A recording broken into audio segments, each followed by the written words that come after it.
How's it going, everybody? My name is Justin, and today I'm going to talk to you guys about how I have reached a conversational level of Spanish, at least somewhat of a conversational level of Spanish, without studying a single list of vocabulary. And the way that I realized this was actually yesterday when I was studying a list of vocabulary that is related to a new goal that I have. So I'm going to tell you about that new goal here in just a little bit.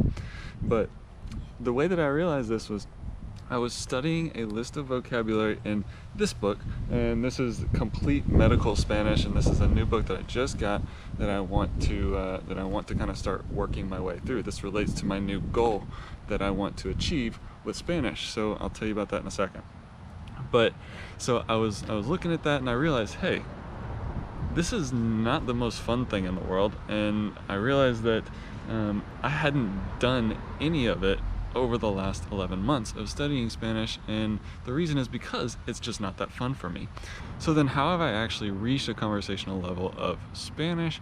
And listen, guys, you haven't seen me have any conversations in Spanish, so I'm kind of putting this out there and telling you guys this without really having any proof, but I hope to start recording some of the conversations that I am having, and I hope to start posting that on the channel here pretty soon too. So be on the lookout for that kind of stuff. And so here I am now in November of 2021. It is about 11 months into me studying Spanish, and I haven't studied a single vocabulary list. So how have I actually reached this conversational level without studying any vocabulary lists? And the way that I've done this is literally I have just been having conversations with native Spanish speakers from the beginning.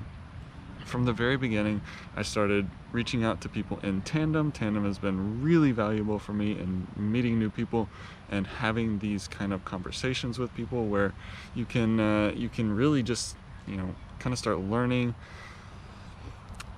basically in the way that kids learn. You learn by listening and then repeating, and you learn different grammatical structures and how things are put together, and you learn new vocabulary through having conversations. Now, the way that I did this to start was obviously through text. There was no way I was going to be able to have spoken conversations with people, but I could have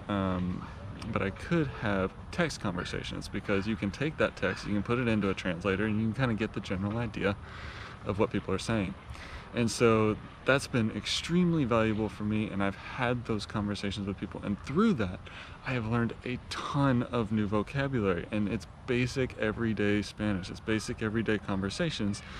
And I've had, those kind of greeting conversations over and over and over again. So those greetings have become really smooth and really easy for me. And then, getting into certain things that you like to do, certain things that you like to eat, and, what are your hobbies, all that kind of stuff. I can have those conversations with people. And it's been really fun and really interesting, and I've learned that basic kind of vocabulary in the last 11 months. Now, so why was I studying a vocabulary list yesterday? And like I said, I am busting out this book, which I just recently got, Complete Medical Spanish, and this has to do with my new goal in language learning. I actually want to become a medical interpreter. And so what does that mean? What does that entail? So again, I'm a physical therapist. If you guys didn't know that already, I work with patients all day long, and on occasion I come across patients who speak Spanish, usually at some point, usually pretty much at any point in my day or in my week, I will come across at least one Spanish speaking patient. And so when I come across these patients, I want to be able to express myself to them in Spanish, but I want to take that even one step further, and I want to actually be able to interpret and be able to speak with Spanish speakers who don't speak any English at all. I've had one Spanish speaker who spoke zero English, and I was able to get by with him. Not perfectly, and there were times I had to use a translator and all this kind of stuff, but for the most part I was able to get by. But there's a lot of medical terminology and things like that that I just don't know in Spanish. I obviously know it in English because I'm a physical therapist, but there's a lot that I don't know when it comes to medical terminology and things like that, where I could then help people navigate the healthcare system here in the United States, especially if they're non-native. So that's something that I really want to be able to do for people. And so my first step in doing that is trying to learn medical terminology in Spanish. So I've got this book, and I was looking at vocabulary lists yesterday, and I realized, oh geez, this is really not that fun to do. And now I realize why I don't do this all the time. So I was kind of just going through and looking at different things and trying to figure out how can I improve in my medical terminology. And basically what it comes down to, if you have a much more specific goal than just regular conversation, then you're probably going to need to start studying lists or dive a little deeper into specific subject matter. And you're probably not going to get that in just having regular conversations with regular people on Tandem or through video calls or audio calls or whatever. So I had to do something that was going to make it so that I could actually achieve that goal of becoming a medical interpreter and be able to speak fluently with my patients in Spanish. So that is my new goal for going into 2022. And I know it's right now, as this video comes out, it's like November of 2021, so I've still got a couple months left in 2021. But at this point, I've basically achieved my goal of being able to have conversational fluency in speaking with natives. That was my goal for 2021. By December of 2021, I wanted to be able to have a conversation with people. And so I'm going to start posting some of those conversations online because I wanted to be able to record it on my computer. We just got a new computer recently, so now I can start to do that. And so I'm really excited to share that stuff with you guys. I'm excited to share that progress and show you that even if you only want to achieve a certain kind of conversational level of Spanish, then you can do that without studying lists and lists and lists of vocab. Now, let me put one caveat out there. I did take 1 year of Spanish in college. Okay, so that 1 year in Spanish in college, there may be stuff that I'm recalling from that, and there were lists of vocabulary that I had to study for those classes.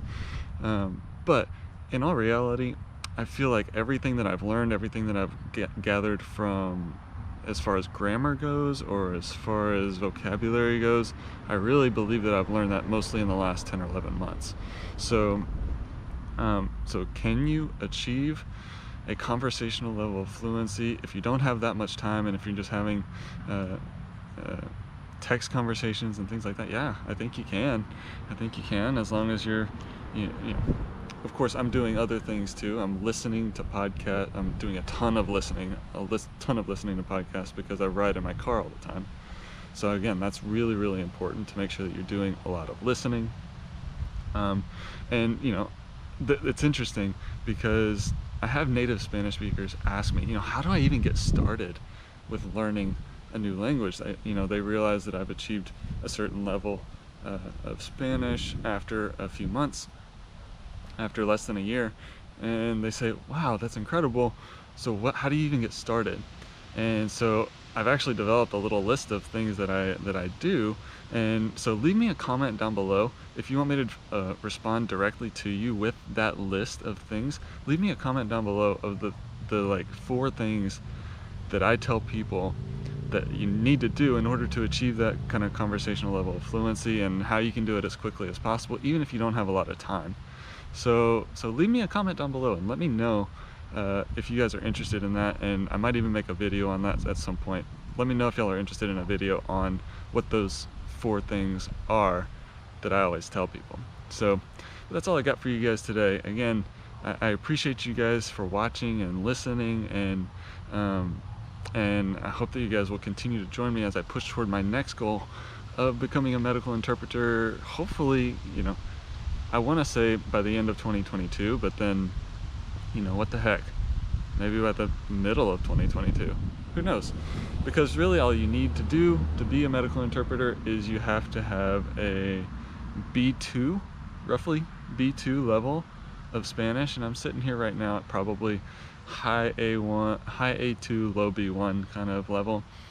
But if you can reach a B2 level and have certain medical terminology knowledge under your belt, then you can be a medical interpreter. So that's my goal. Who knows, maybe halfway through 2022, maybe towards the end of 2022, I don't know. We'll see how it goes. But thank you guys for joining me, and I hope you guys have an awesome day. Nos vemos.